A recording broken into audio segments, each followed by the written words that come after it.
You're listening to Living in Spain podcasts with David Wright.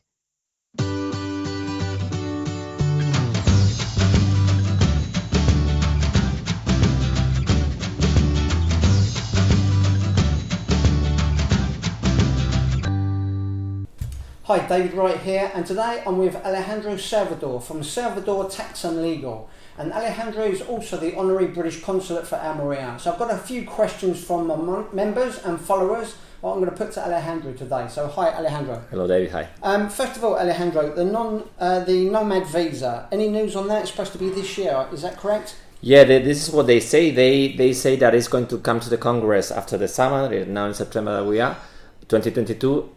Luckily, it will be there by the end of this year. So yeah, we hope that it will be there because I think it's going to be something very good for those that are working remote. It will help them to come to Spain easily.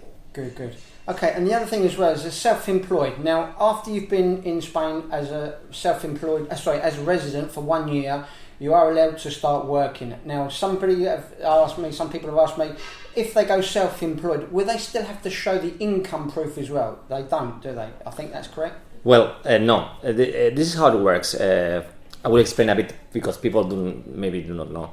When you come to Spain with a non-lucrative visa, you have to apply in the UK, in the Spanish Consulate, and you have to show one of the requirements, among others, is that you have to show that you have enough savings or regular income that can cover yourself and your family to live in Spain. What they say you have to have is 27,000 approx euros for the first person and 8,000 for the second.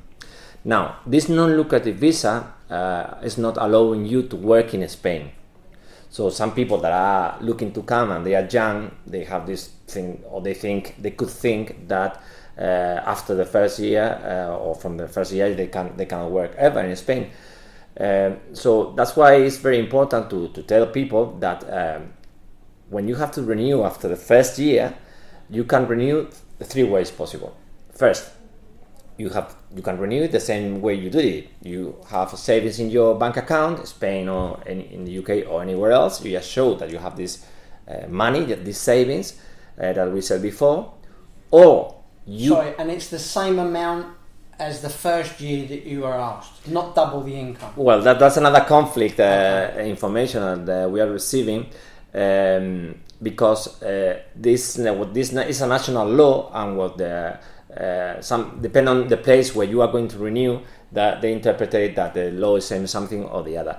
What we can tell is that in the place that we are based, that is the south, is in Almeria province, they just ask 1 year again, although it's going to be for 2 years, they just ask one year, and we have some renewals already done. So this is for a fact that you can renew with the savings of 1 year. So some people in the Almeria, clients of yours, have renewed and they've only had to show 1 year proof and it's been accepted. That's correct. Yeah, exactly. Perfect. With 1 year. Okay. So you could do the same as you did in England. The second option that you can do is you can do it if you find a job. If you are looking to work, you can find a job, and if the person that is going to employ you provides you with a contract or a job offer, then you can renew it with this job offer, and you will get a new visa. It's the same, but you will get a visa and you can work. So they renew for another 2 years with work. If they ask you that, you don't need to prove any money. No or any savings needed. I mean, you can add it to the file to be safer, but it's not that they ask you to do that.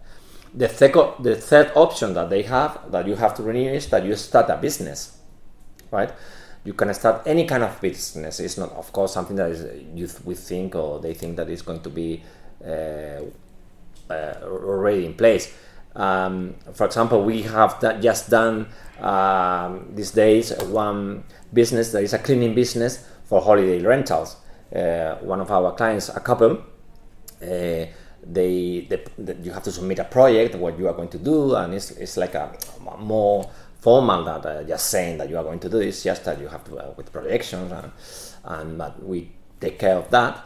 and we submitted as they were going to start a business of cleaning apartments after when the rentals take place, and it has been again approved. They've been accepted. Accepted, and no need of approval with the income. So this is good news, and people would need to know that you are not fixed to renew on with the money if you don't have it. You could have other options. That for young people is always good. Good. So that's good news then. And driving licenses, no news on that, I take it? Not yet. I mean, we are told, we are now mid-September, we are told that the agreement is going to take place soon, but the news today or the what I can tell, what we can tell is that we are exactly the same as we were before.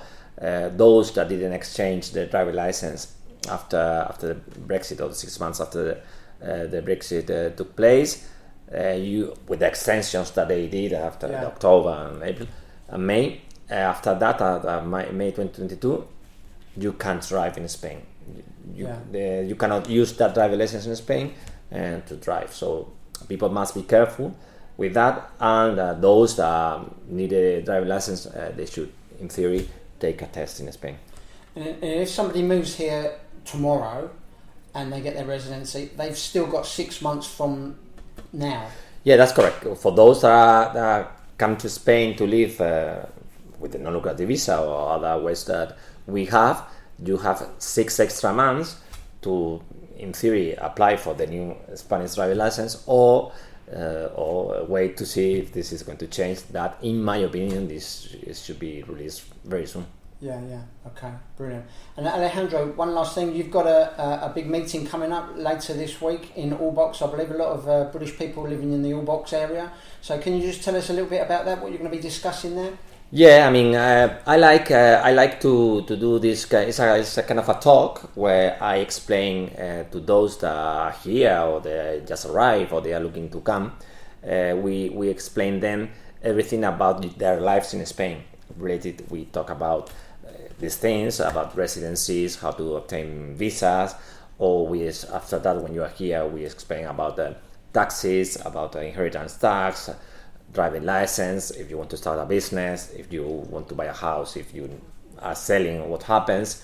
So we talk about all these things, and it's good that people understand the system, because sadly we are receiving in this business, in this office, this Gestoria, we are receiving many files, applications or problems where people that are getting fined by the tax office because they didn't did the things correct. They didn't submit the tax in place, or they didn't submit ever. And it's good that when you are here, you are about to come, or you've been here for a while, that you understand the system, and I do this speech, of course, for free. Okay, brilliant. So that is this Thursday. I'll put a link in the description box to that, and that's open to anybody that's living here that wants to come along. They can just come along. That's right. It's not online because we haven't prepared for that. Sure. But it's just for those living in Almeria, in the province of Almeria, that can assist, and they are all invited. Brilliant. Okay, well, thanks very much for information today, Alejandro. Thank you. Thank you. If you have enjoyed this podcast by David Wright, then you will love his new books. Out now on Amazon and Kindle, packed with money-saving tips and information on living and working in Spain. Just go to livinginspainbooks.com. David also has a popular blog for expats in Spain. Come and take a look now at britishexpatsinspain.com. Hi, David Wright here, and just a quick reminder that my show is now Thursdays and Fridays at 4 p.m. That's the right way, with me, David Wright.